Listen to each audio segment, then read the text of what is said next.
Selamat datang, perkenalkan nama saya Fadli Asyidiki dari Program Studi Ilmu Hukum Universitas Cyber Muhammadiyah.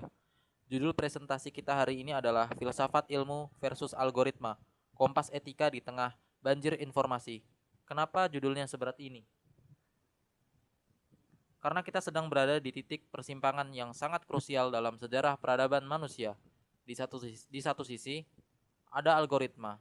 Ini adalah mesin, kode, dan sistem yang mengatur hampir seluruh hidup digital kita. Dia yang menentukan berita apa yang kita lihat, video apa yang muncul di FYP, bahkan siapa yang kita temui di media sosial. Algoritma bekerja dengan kecepatan cahaya, tanpa lelah dan tanpa nilai.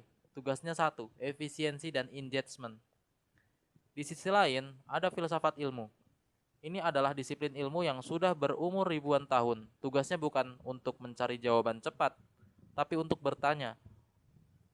Bertanya tentang apa itu kebenaran, bagaimana kita tahu sesuatu itu benar, dan untuk tujuan apa pengetahuan itu digunakan. Filsafat ilmu adalah kompasnya, dan di tengah-tengah dua kutub ini ada kita. Kita sedang tenggelam dalam banjir informasi. Setiap hari kita dicekoki ribuan data, fakta, opini, dan hoax. Masalahnya, banjir ini tidak membedakan mana air bersih dan mana air kotor. Semuanya disajikan dengan kualitas visual yang sama, dengan kecepatan yang sama. Maka dari itu, presentasi ini lahir dari sebuah kegelisahan mendasar, kegelisahan bahwa kita sebagai mahasiswa hukum dan calon intelektual punya akses ke ilmu yang instan. Tapi, kita kehilangan kemampuan untuk membedakan mana ilmu yang otentik dan mana yang manipulatif. Kita hanya punya data, tapi kita kehilangan hikmah. Tujuan kita hari ini bukan untuk anti teknologi sama sekali, tidak. Tapi kita akan menguji satu hal, apakah filsafat ilmu masih relevan? Apakah dia masih bisa menjadi kompas etika ketika algoritma sudah menjadi kapten kapal kita? Mari kita bedah bersama.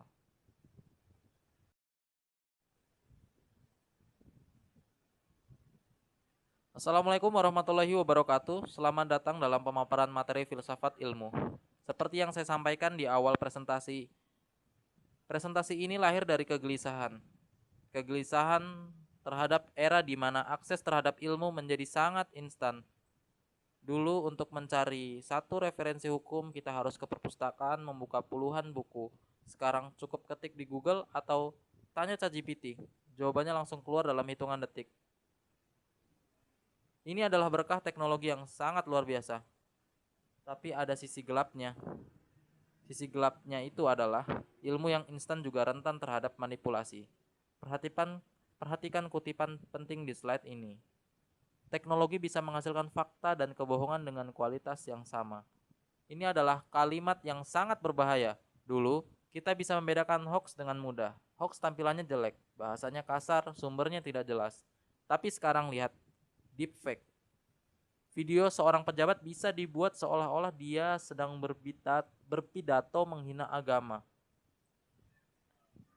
Artikel ilmiah palsu bisa dibuat dengan format yang sempurna. AI bisa ditulis dengan esai hukum yang terlihat sangat meyakinkan padahal isinya ngawur.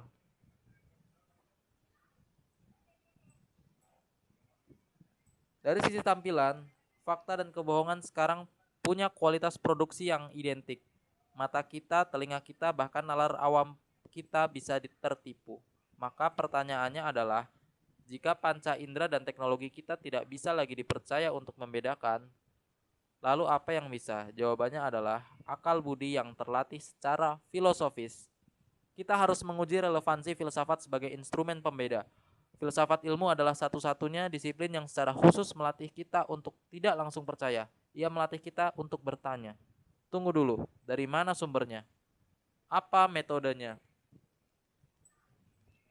Untuk kepentingan siapa informasi ini disebarkan? Di era disrupsi seperti ini, kemampuan bertanya itu jauh lebih berharga daripada kemampuan menjawab cepat. Ancaman integritas informasi. Baik, mari kita identifikasi musuh kita terlebih dahulu. Apa saja ancaman terhadap integritas informasi di era digital ini? Saya membaginya menjadi 3 ancaman utama. Pertama, AI dan deepfake. Ini adalah manipulasi audio visual. Deepfake menggunakan deep learning untuk membuat seseorang terlihat dan terdengar seperti mengatakan atau melakukan sesuatu yang sebenarnya tidak pernah ia lakukan. Bayangkan, video presiden sedang mengumumkan perang, video seorang dosen sedang melecehkan mahasiswanya, video seorang hakim yang sedang menerima suap. Semua itu bisa dibuat dengan sangat realistis.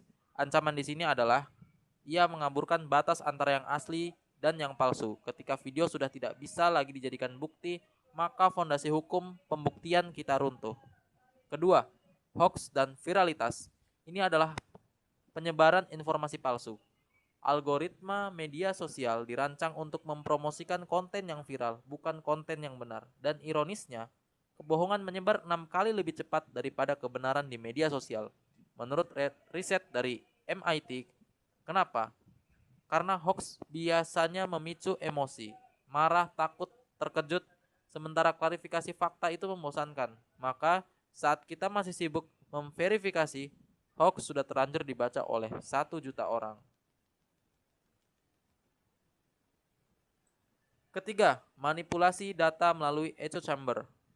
Ini lebih halus tapi sangat berbahaya. Algoritma hanya menampilkan apa yang kita sukai.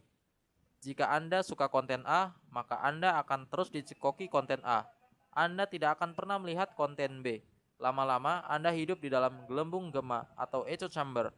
Anda berpikir semua orang di dunia ini setuju dengan Anda. Padahal, Anda hanya dikurung oleh algoritma.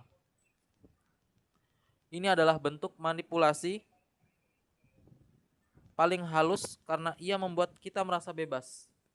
Padahal kita sendiri sedang dipenjara dalam perspektif kita sendiri.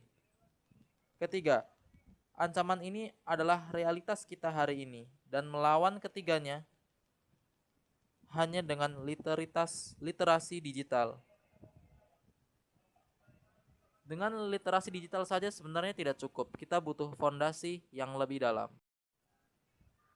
Dengan adanya 3 ancaman besar tadi, lalu apa tujuan kita membuat presentasi ini? Saya merumuskannya dalam 3 tujuan strategis. Tujuan pertama adalah analisis relevansi. Kita akan menguji secara kritis apakah filsafat ilmu itu masih vital, atau dia sudah menjadi ilmu kuno yang tidak berguna di tengah dominasi teknologi digital yang serba cepat. Banyak mahasiswa berpikir, ngapain belajar filsafat? Lebih baik belajar coding. Pertanyaan itu valid, dan hari ini kita akan menjawabnya dengan data dan argumen filosofis. Tujuan kedua adalah membangun kerangka berpikir. Kita tidak hanya akan mengeluh tentang AI dan deepfake, kita akan membangun benteng-benteng kritis. Benteng kritis ini adalah seperangkat kacamata filosofis yang bisa Anda gunakan setiap kali Anda melihat informasi di internet. Dengan kerangka ini, Anda tidak akan langsung men-share berita, tapi Anda akan membedahnya terlebih dahulu. Tujuan ketiga adalah rekomendasi. Filsafat tanpa aksi adalah omong kosong, maka di akhir presentasi saya akan memberikan solusi yang konkret, bukan teori abstrak, tapi langkah-langkah praktis yang bisa Anda lakukan sebagai mahasiswa. Sebagai mahasiswa, Anda dan pengguna media sosial yang cerdas lakukan mulai hari ini juga. Jadi, alur kita jelas. Kita mulai dari masalah. Kita uji alatnya, lalu kita gunakan alat itu untuk membangun solusi. Mengapa kita harus membahas ini sekarang?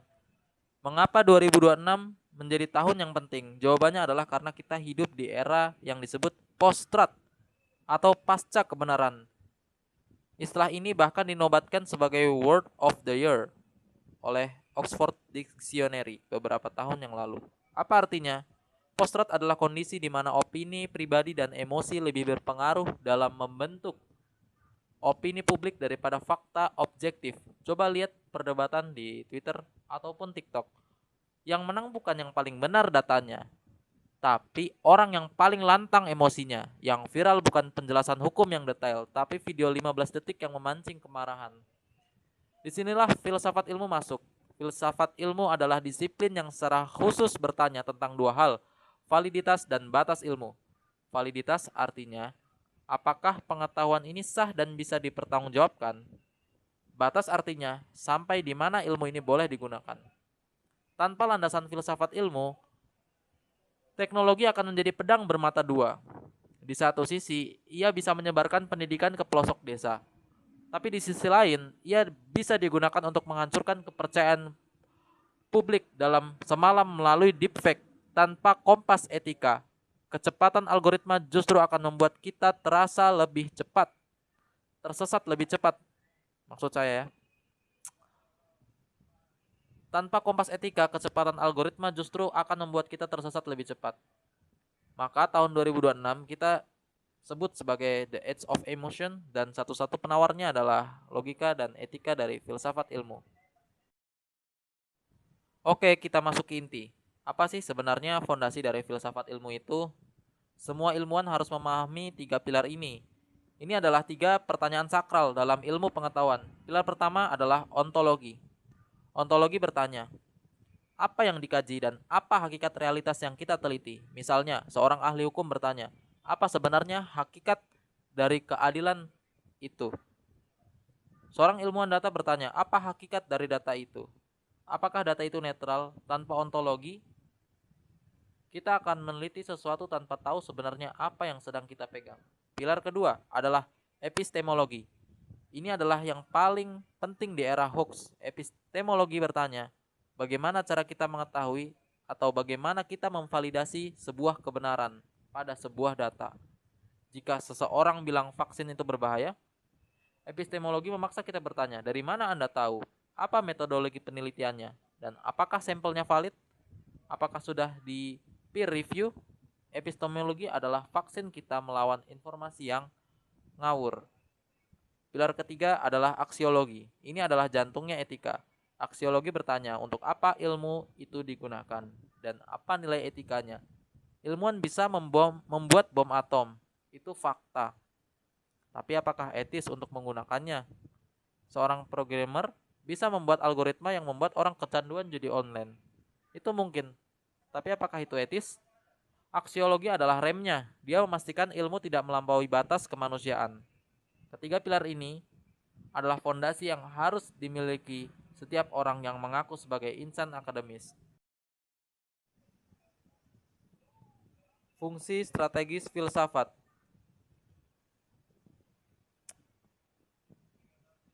Jika itu fondasinya, lalu apa fungsi strategis dalam praktik, terutama melawan algoritma? Ada tiga fungsi utama. Pertama, fungsi kritik. Filsafat berfungsi untuk menguji asumsi dasar para ilmuwan dan programmer yang seringkali bekerja dalam dogma disiplinnya masing-masing. Seorang programmer AI mungkin berasumsi bahwa semakin banyak data semakin baik algoritmanya. Filsafat akan mengkritik, tunggu, data yang bias itu malah akan menciptakan algoritma yang rasis. Fungsi kritik ini mencegah kita terjebak dalam dogma buta. Kedua, fungsi integrasi. Ilmu pengetahuan modern sangat terfragmentasi. Ada ilmu hukum, ilmu komputer, ilmu psikologi, ilmu komunikasi, semuanya jalan sendiri-sendiri. Filsafat berfungsi untuk menghubungkan semua disiplin ini agar tetap selaras. Masalah deepfake, misalnya, tidak bisa diselesaikan hanya oleh seorang ahli IT. Ia butuh ahli hukum, ahli psikologi, ahli komunikasi, dan ahli filsafat etika untuk duduk bersama. Filsafat adalah jembatannya. Ketiga, dan ini yang paling penting, adalah fungsi etika. Filsafat menjadi rem dan setir algoritma itu seperti mesin Ferrari yang sangat cepat. Tapi tanpa setir dan rem, Ferrari itu akan menabrak. Filsafat etika adalah setir dan rem itu. Ia memastikan bahwa perkembangan teknologi tidak melampaui batas kemanusiaan. Ia bertanya, kemana kita membawa teknologi ini? Untuk manusia atau untuk menghancurkan manusia? Kasus deepfake dan AI. Mari kita bedah kasus konkret deepfake dan AI. Secara teknis saya akui, deepfake adalah pencapaian luar biasa dalam bidang deep learning. Ia menunjukkan betapa cerdasnya manusia menciptakan mesin yang bisa meniru realitas. Secara teknis, kita harus bertepuk tangan. Namun secara filosofis ini adalah bencana. Kenapa? Karena teknologi ini secara langsung menghancurkan demarkasi kebenaran. Demarkasi artinya garis batas. Dulu, garis batas antara video asli dan video editan itu jelas. Sekarang, garis itu sudah dihapus. Ini menimbulkan 3 tantangan etika yang sangat serius. Pertama, manipulasi opini politik. Bayangkan, seminggu sebelum pemilu muncul video deepfake seorang calon presiden yang sedang menghina kelompok agama tertentu. Kepercayaan publik bisa hancur dalam sehari dan pemilu bisa kacau. Kedua, pencemaran nama baik instan. Dulu untuk memfitnah seseorang butuh waktu dan usaha. Sekarang, cukup 5 menit membuat deepfake reputasi seseorang bisa hancur seumur hidup. Di bidang hukum, ini adalah mimpi buruk pembuktian. Ketiga, krisis kepercayaan publik. Ini adalah dampak paling luas. Jika semua video bisa dipalsukan, maka lama-lama masyarakat akan jadi sinis. Mereka tidak akan percaya pada video bukti kejahatan, tidak percaya pada pidato pejabat, tidak percaya pada apapun. Ketika kepercayaan publik runtuh, maka tatanan sosial juga akan runtuh. Inilah mengapa kita tidak bisa hanya menyerahkan masalah ini pada programmer. Kita butuh filsuf hukum dan etika untuk membuat regulasi dan norma baru. Algoritma dan gelembung informasi. Kita harus paham dulu, algoritma media sosial itu dirancang untuk mencari kebenaran. Dia dirancang untuk satu tujuan, efisiensi atensi. Atensi artinya perhatian Anda. Semakin lama Anda scroll, semakin banyak iklan yang Anda lihat, semakin banyak uang yang didapat oleh platform. Maka, algoritma akan terus menampilkan konten yang membuat Anda betah, dan konten yang membuat Anda betah biasanya adalah konten yang sesuai dengan apa yang Anda sudah percayai.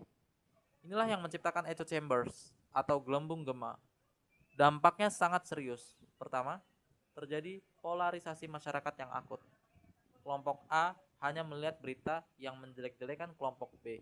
Kelompok B sebaliknya melihat berita yang menjelek-jelekan kelompok A. Keduanya hidup dalam realitas yang berbeda. Tidak ada lagi ruang tengah untuk berdialog. Kedua, terjadi hilangnya kemampuan untuk berdialog karena kita tidak pernah terpapar sudut pandang berbeda. Kita menjadi tidak terlatih untuk berargumen secara sehat. Begitu ketemu orang yang berbeda pendapat, langsung emosi, langsung blokir. Disinilah epistemologi dari filsafat ilmu menjadi sangat penting. Epistemologi melatih kita untuk secara aktif mencari disconfirming evidence, yaitu bukti yang bertentangan dengan keyakinan kita. Itu adalah latihan mental yang menyakitkan, tapi itulah satu-satunya cara untuk keluar dari gelembung algoritma.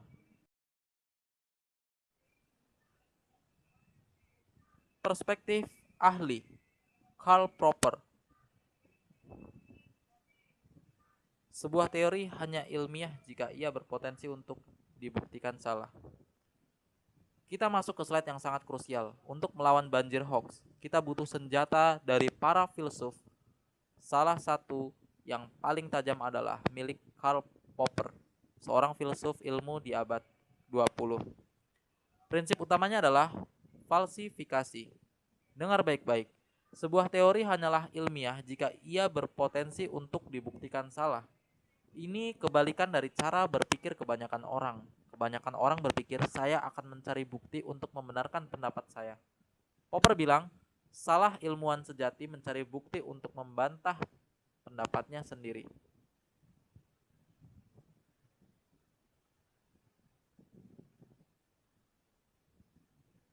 Contohnya gini, ada klaim di TikTok. Minum air kelapa bisa menyembuhkan semua jenis kanker. 100% pasti. Klaim ini kedengarannya ilmiah karena pakai kata semua dan pasti. Tapi menurut Popper, klaim ini justru tidak ilmiah. Kenapa? Karena ia tidak bisa dibantah. Tidak ada kondisi di mana klaim ini bisa salah. Kalau pasiennya mati, pembelanya akan bilang, kurang ikhlas minumnya. Klaim seperti ini namanya klaim mutlak dan ia adalah ciri khas daripada hoax dan disinformasi digital. Filsafat Popper mengajarkan kita satu pertanyaan sakti yang harus kita ajukan setiap hari. Bisakah klaim ini diuji? Kalau ada berita yang bilang elit global mengendalikan cuaca untuk pemilu 2024, tanya, datanya apa? Eksperimen apa yang bisa membuktikan klaim ini salah? Kalau jawabannya nggak bisa, ini rahasia, maka tutup tabnya. Ini bukan ilmu, itu konspirasi. Di era AI di mana AI bisa membuat fakta apa saja, Prinsip falsifikasi adalah kompas kita untuk membedakan antara sains yang jujur dan omong kosong yang berkedok sains. Teori tanpa praktik itu omong kosong. Maka, sekarang kita masuk ke implementasi. Bagaimana cara menerapkan etika digital di dunia nyata? Ada dua pilar. Pilar pertama, etika teknologi. Ini tugasnya para programmer, perusahaan AI, dan negara. Mereka wajib membangun AI yang transparan, akuntabel, dan tidak bias secara algoritma. Transparan artinya kita berhak tahu kenapa FYP saya isinya video marah-marah terus. Akuntabel artinya kalau AI salah menyebar deepfake, siapa yang bisa dituntut? Tidak bias artinya AI tidak boleh dilatih hanya dari data yang rasis atau misoginis. Tanpa etika, teknologi dari sisi pembuat, kita sebagai pengguna akan selalu jadi korban. Pilar kedua, literasi digital. Ini tugas kita sebagai mahasiswa dan masyarakat. Tapi ingat, literasi digital di sini bukan sekedar bisa pakai HP, bukan. Literasi digital yang diajarkan filsafat ilmu adalah melatih kita untuk bertanya dua hal mendasar setiap kali membuka media sosial. Untuk apa informasi ini dibuat? Dan benarkah ini? Kita tidak boleh lagi jadi pengguna pasif yang cuma cara pakai. Kita harus jadi pengguna yang kritis, yang selalu bertanya tujuan dan kebenarannya. Perhatikan kutipan penting di bawah. Verification is technical, validation is philosophical. Artinya, memverifikasi itu teknis. Misalnya, cek apakah video ini diedit pakai software. Itu urusan IT. Tapi memvalidasi itu filosofis. Validasi artinya bertanya meskipun video ini asli secara teknis, apakah konteksnya benar? Apakah ini relevan? Apakah ini etis untuk disebar? Nah, pekerjaan memvalidasi itu adalah pekerjaan filsafat. Dan inilah yang tidak bisa dilakukan oleh AI.